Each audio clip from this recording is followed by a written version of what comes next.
অনেক রাতে শোয়ার জন্য সকালে ঘুম থেকে উঠতে বেশ কিছুটা দেরি হয়ে গেছে। সকালে উঠে ফ্রেশ হয়ে নিয়ে একটু সমুদ্রের দিকে যাব। তার আগে রিসর্টের চারদিকটা একটু ঘুরে দেখে নিলাম। এখানে এসে যা দেখলাম, এই ধরনের রিসর্টগুলোতে সেইভাবে ফ্যামিলি খুব কম আসে। বেশিরভাগ ক্ষেত্রে বিভিন্ন যে ইভেন্টগুলো হয়, এই ইভেন্টগুলোই সাধারণত এখানে হয়ে থাকে।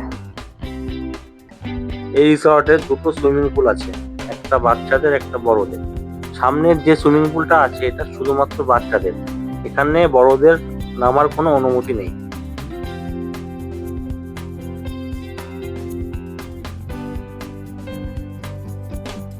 বেলা বাড়ার সঙ্গে সঙ্গে বাড়ি ফেরারও সময় হয়ে গেল। ওই জন্য রিসর্টে দেরি না করে সোজা চলে যাবো এখন বিচের দিকে। এই রিসর্ট থেকে বিচ একদম সামান্য দূরত্বে, খুব বেশি হলো 150 মিটার।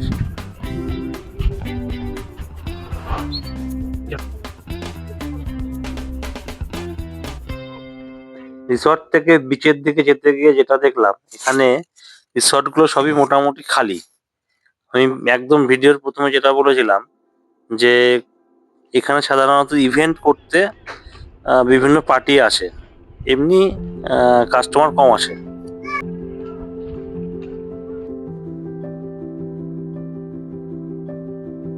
ওই যে দূরে, এখান থেকে সমুদ্রের বিচ দেখা যাচ্ছে।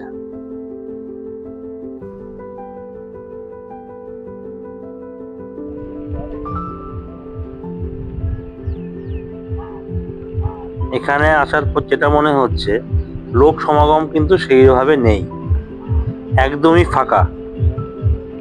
তবে সকালবেলায় বিভিন্ন ধরনের দোকানগুলো সব খুলে গেছে।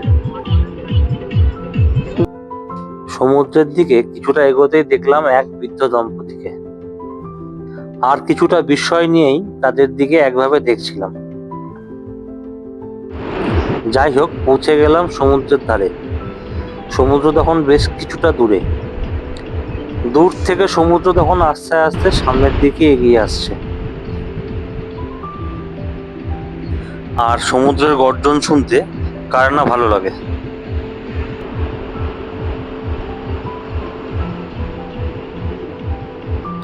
সমুদ্রের গর্জন শুনতে বেশ কিছুটা সময় কেটে গেল। এবার হোটেলে ফিরতেই হবে। যে বৃদ্ধ দম্পতিকে একটু আগে অবাক দৃষ্টিতে দেখছিলাম, তাদের সঙ্গে আবার দেখা হয়ে গেল।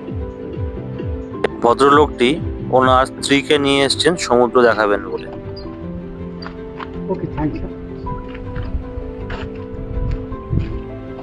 ওনার স্ত্রী 10 বছর প্যারালাইসিস হয়ে পড়ে আছেন। সহধর্মিণীর প্রতি কতটা ভালোবাসা থাকলে তবেই এইভাবে সঙ্গে করে নিয়ে ঘোরা যায়। এই রকমের ভালোবাসা আজ বিরল। ইনি খড়গপুর আইআইটির প্রাক্তন প্রফেসর।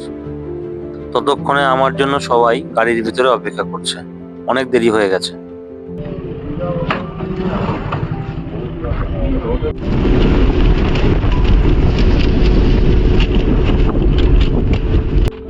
প্রায় দুপুর 1:30 নাগাদ আমরা পৌঁছে গেলাম শেরি বাংলা হোটেলের সামনে।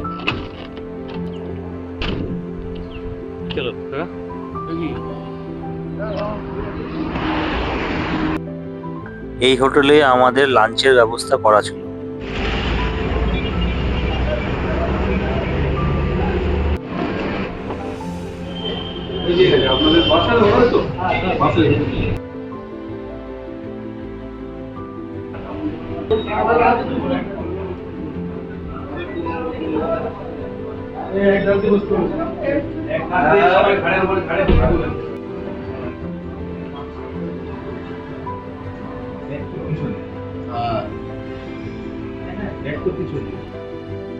উষ্ণ অভ্যর্থনায় আমাদের খাবার পরিবেশন করা হয়।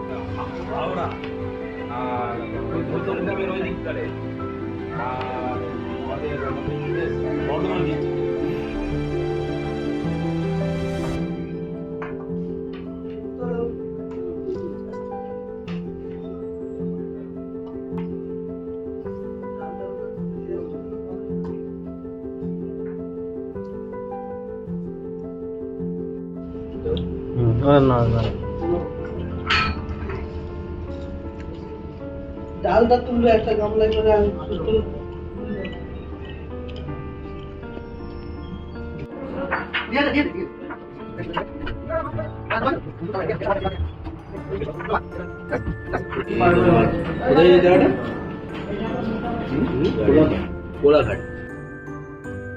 সময় বাড়ার সঙ্গে সঙ্গে খাবারের পদও বাড়তে থাকলো। প্রায় 22 রকমের আইটেম দিয়ে আমাদের দুপুরের লাঞ্চ শেষ হলো। একটা দুর্দান্ত ভুরিভোজ ছেড়ে দোল খেয়ে গাড়ি করে যখন বাড়ি ফিরলাম, তখন সন্ধ্যা গড়িয়ে রাত হয়ে গেছে। বাড়ি ফেরার সময় গাড়ি থেকে নামতেই হাতে ধরিয়ে দেওয়া হলো দুটি গিফটের ব্যাগ। একটা ব্যাগে ছিল ডায়রিয়ার কেক, আর একটা ব্যাগে ছিল সুন্দর ডিনার সেট, চায়ের কাপ আর পেয়ালাও। প্রমোশনের জন্য বিভিন্ন সময় বিভিন্ন কোম্পানি থেকে আমন্ত্রণ আসে। কোনো সময় যাওয়া হয়, আবার সময়ের অভাবে অনেক সময় যাওয়া হয়ে ওঠে না। তবে বেশিরভাগ ক্ষেত্রেই কোম্পানিগুলো খাতিরদারির কোনো কমতি রাখে না।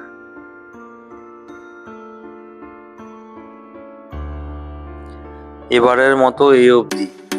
আবার দেখা হচ্ছে ঘোরার অন্য কোনো ভিডিওতে।